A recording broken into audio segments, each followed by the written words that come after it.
आज की online class के अंतर्गत न्यू सेशन में क्लास 12th में केमिस्ट्री सब्जेक्ट के अंतर्गत हम चर्चा करेंगे सॉलिड स्टेट के बारे में। सॉलिड स्टेट केमिस्ट्री का फर्स्ट चैप्टर है, जो एक अहम चैप्टर है, इम्पॉर्टेंट चैप्टर है। 11th में हमने चर्चा की थी जो states of matter, physical states जो 3 होती हैं, सॉलिड, लिक्विड और गैसेस, उनमें से हमने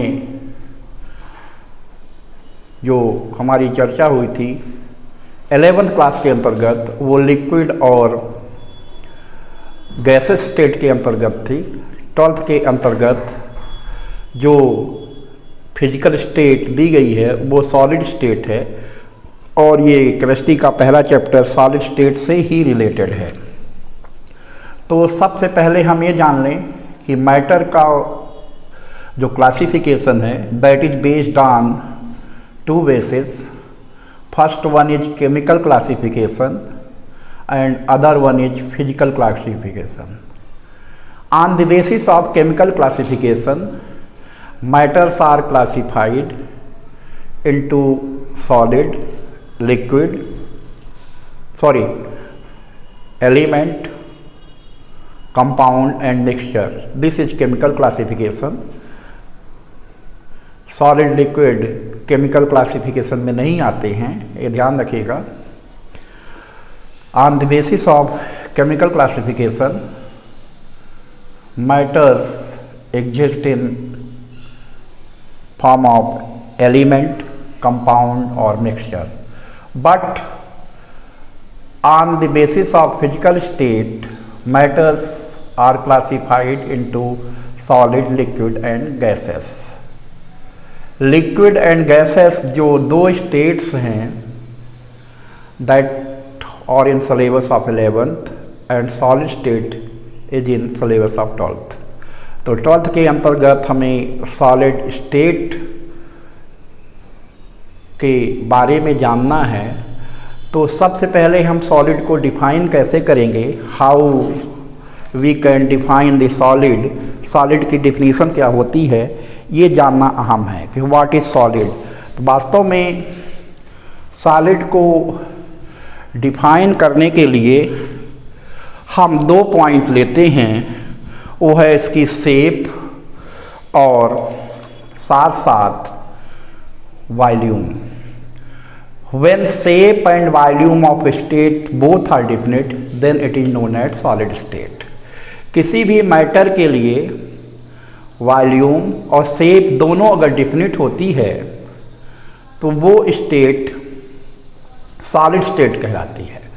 वास्तव में इस पॉइंट को इस तरीके से आप समझ सकते हैं कि सॉलिड स्टेट में जो inter molecular force of attraction है, मॉलिक्यूल्स के बीच जो inter molecular force of attraction है दैट इज मैक्सिमम। जब inter molecular force of attraction maximum होता है तो उस कंडीशन में इनके बीच जो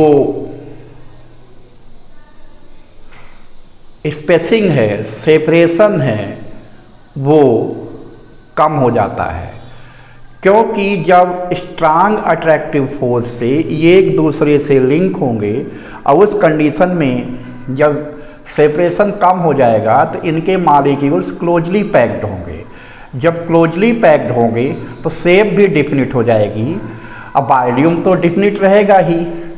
अब मास किसी भी मैटर के लिए, चाहे वो सॉलिड स्टेट हो, चाहे लिक्विड स्टेट हो, चाहे गैसियस स्टेट हो, that is definite for all state. हम मास के बेस पे हम डिफ्रेंशिएट नहीं कर सकते कि ये सॉलिड है या लिक्विड है या गैस है। जो बेस है मेन अपना इनको डिफ्रेंशिएट करने का वो शेप और वॉल्यूम ही है। सॉलिड स्टेट में वास्तव में शेप और वॉल्यूम दोनों डिफिनिट होते हैं। Shape and volume both are definite in solid state, whereas in liquid state shape is not definite but volume is definite. जैसे वाटर की हम बात करें तो वाटर की कोई डिफिनिट शेप नहीं होती है, हम इसे जिस कंटेनर में डाल देंगे वो उसी शेप का हो जाएगा। अगर हम इसको बकेट में डाल दें तो बकेट की शेप का हो जाएगा, कप में वाटर को डाल दें तो कप के शेप का हो जाएगा, अगर इसको हम किसी बॉटल में डाल दें तो बॉटल की शेप का हो जाएगा। लेकिन अगर 2 लीटर वाटर है, वॉल्यूम जो है उसका डिफिनिट रहेगा, वॉल्यूम नहीं बदलेगा, volume does not change. In gaseous state volume and shape both are indefinite. ना तो वॉल्यूम्स डिफिनिट होता है ना तो शेप डिफिनिट होता है। इन सब का reason intermolecular force of attraction है। In case of solid state intermolecular force of attraction is maximum because of which its shape and volume are definite। तो हमें अपनी क्लास में 12th के अंतर्गत हमारी चर्चा लिक्विड और गैसियस स्टेट पे नहीं होगी, हमारी चर्चा सॉलिड स्टेट पे होगी। तो सबसे पहले हम ये जान लें कि सॉलिड स्टेट में जो प्रॉपर्टीज एग्जिस्ट होती है, जो प्रॉपर्टीज प्रेजेंट है, मेन कॉमन प्रॉपर्टीज सॉलिड की हैं वो कौन कौन सी हैं, तो उनको पॉइंट वाइज आप देख सकते हैं। जैसे पहला point shape, volume,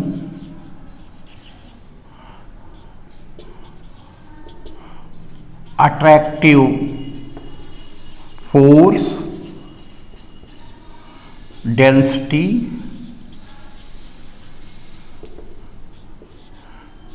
melting point,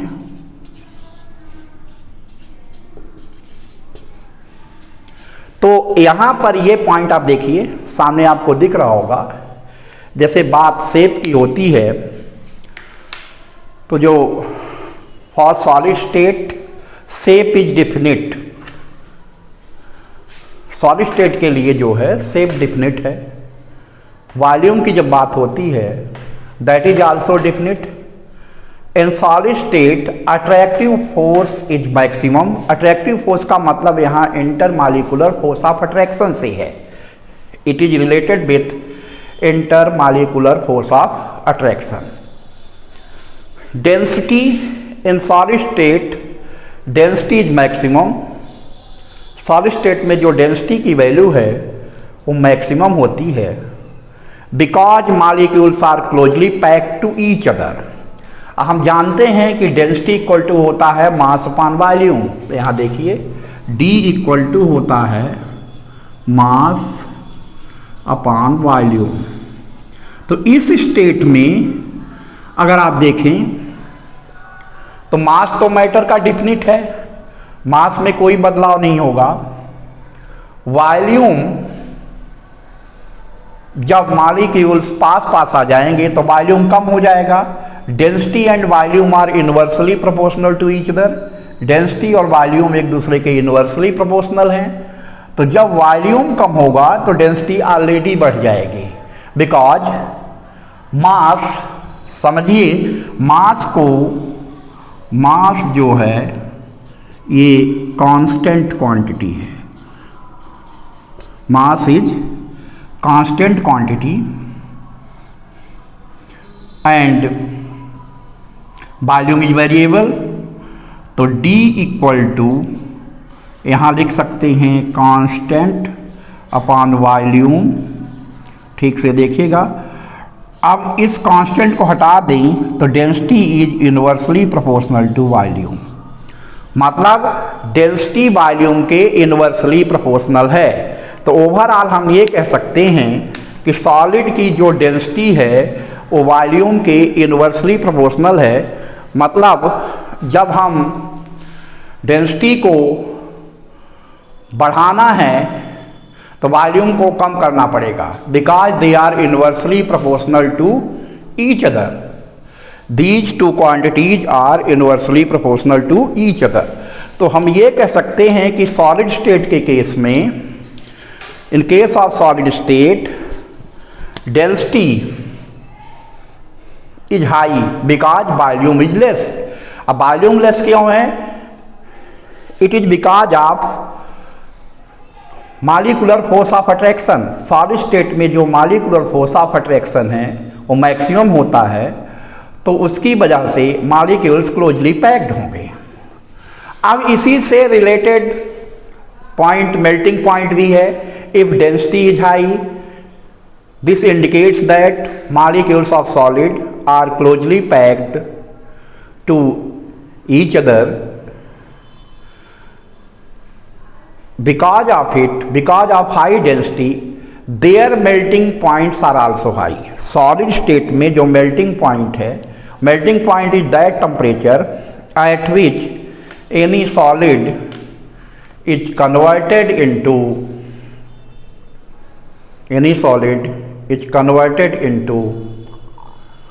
liquid state. ये वो टेम्परेचर है जिसमें कोई भी सॉलिड लिक्विड स्टेट में कन्वर्ट होता है। तो सॉलिड की ये कुछ प्रॉपर्टीज थी। एक प्रॉपर्टीज और इसी से रिलेटेड मिल जाएगी आपको कि सॉलिड के जो मॉलिक्यूल्स क्लोजली पैक्ड होते हैं, और क्लोजली पैक्ड होने के कारण इनके बीच जो सेपरेशन होगा वो कम होगा। इसका मतलब जो वेलोसिटी है सॉलिड मॉलिक्यूल्स की वो काफ़ी लेस होगी, और जब सॉलिड मॉलिक्यूल्स की वेलोसिटी काफ़ी लेस होगी तो उस कंडीशन में काइनेटिक एनर्जी भी कम होगी इनकी। और सॉलिड में जो डिफ्यूजन की प्रॉपर्टी है वो लीस्ट होती है, लगभग ना के बराबर होती है, क्योंकि इनके मॉलिक्यूल्स मूव ही नहीं होती, हाईली अट्रैक्टिव फोर्स से एक दूसरे से लिंक्ड रहते हैं। तो आज की जो ये क्लास शुरुआत हुई है केमिस्ट्री की क्लास की सॉलिड स्टेट्स की, तो हमने सॉलिड स्टेट के बारे में बेसिक चीज़ों की जानकारी आपको दी है। सॉलिड स्टेट की कुछ कॉमन प्रॉपर्टीज के बारे में बताया है, और शुरू में हमने आपको ये भी जानकारी दे दी थी कि मैटर के क्लासिफिकेशन के जो दो बेस हैं, एक फिजिकल क्लासिफिकेशन है और एक केमिकल क्लासिफिकेशन है। ये सारी चीज़ें हमने बताई हैं। एक बार हम फिर से रिवाइज कर देते हैं कि सॉलिड स्टेट की जो मेन प्रॉपर्टीज है उनको पॉइंट वाइज ध्यान से सुन लीजिए। In solid state shape and volume both are definite, this is first point. In solid state shape and volume both are definite. Second point है attractive force among solid molecules is maximum। Third point है kinetic energy of solid molecules is least. Property of diffusion is in solid is also least. अगला point है separation among solid molecules is least, कम होता है separation.